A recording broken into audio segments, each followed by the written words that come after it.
Hello and welcome to the New Year's episode of Google Search News. I hope life is treating you reasonably well wherever you are. My name is John Mueller. I'm your host today here from Google Switzerland. Today we have news about Search Console, an Almanac, Google Search, and crawling. Oh, and AI, of course. Time is of essence, so let's delve right in. First up, in Search Console, we have an exciting update in your performance report.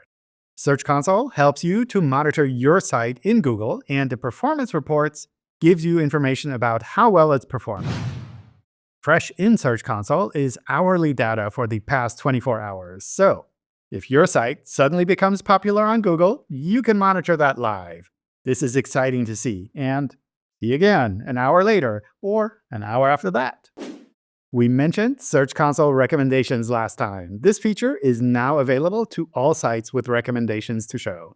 One new insight is a check for the homepage's indexing status, which requires domain-level verification. Another neat insight tells you when your website has measurable site-wide crawling issues. The trigger is currently set to 5%, so that it can flag temporary server issues. We'll continue to tune these recommendations and insights. Let us know in the report whether you found them useful. And, of course, send us any suggestions you might have for future recommendations. We also recently revamped the design of the emails that we send through Search Console.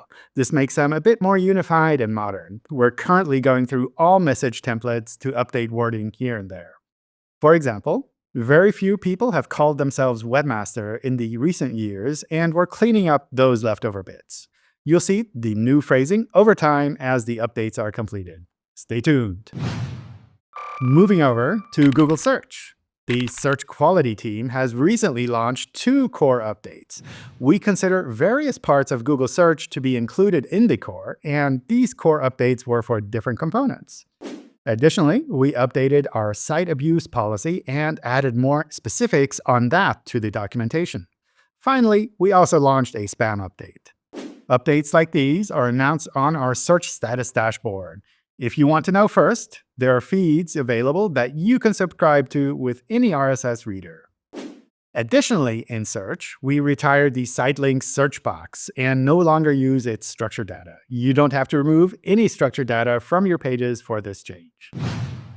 An overview of the current state of SEO was published in the Web Almanac. The Web Almanac is regularly compiled by a number of industry experts and Google employees. It's powered by the HTTP Archive, a repository of public websites.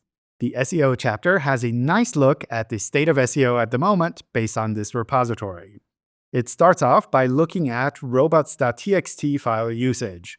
Did you know that almost 84% of websites have a robots.txt file? This is your chance to pick up more data for the Office Trivia Contest, so check it out.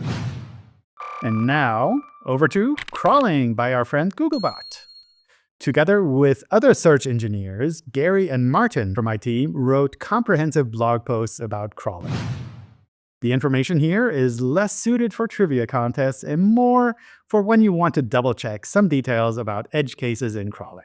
From the engine room, you can read about how and why Googlebot crawls, how HTTP caching plays a role, and fascinating thoughts on faceted navigation.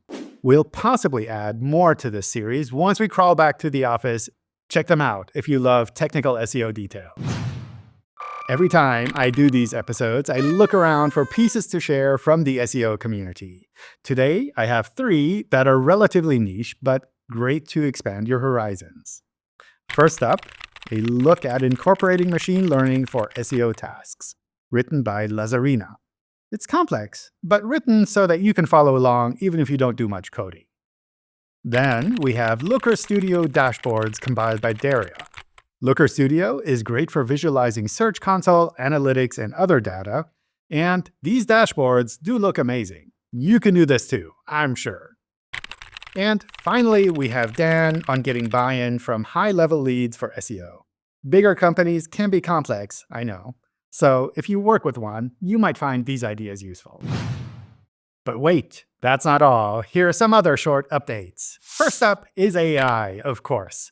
I used AI to help write some of the script here, and it says I should tell you that AI is awesome. Well, Anyway, we recently launched a lot of AI tools at Google. They're pretty neat. My favorites are Gemini's Deep Research Mode and Mariner for Chrome, which can control your browser. These are not available everywhere currently. I check out the videos to see more. Let's also talk about events briefly. Since last time, you might have met us in Taiwan or Switzerland, India or Ireland, perhaps even Spain or Austria. We try to bring our insights to you wherever you are. If these events didn't work for you, you can catch us here on this YouTube channel.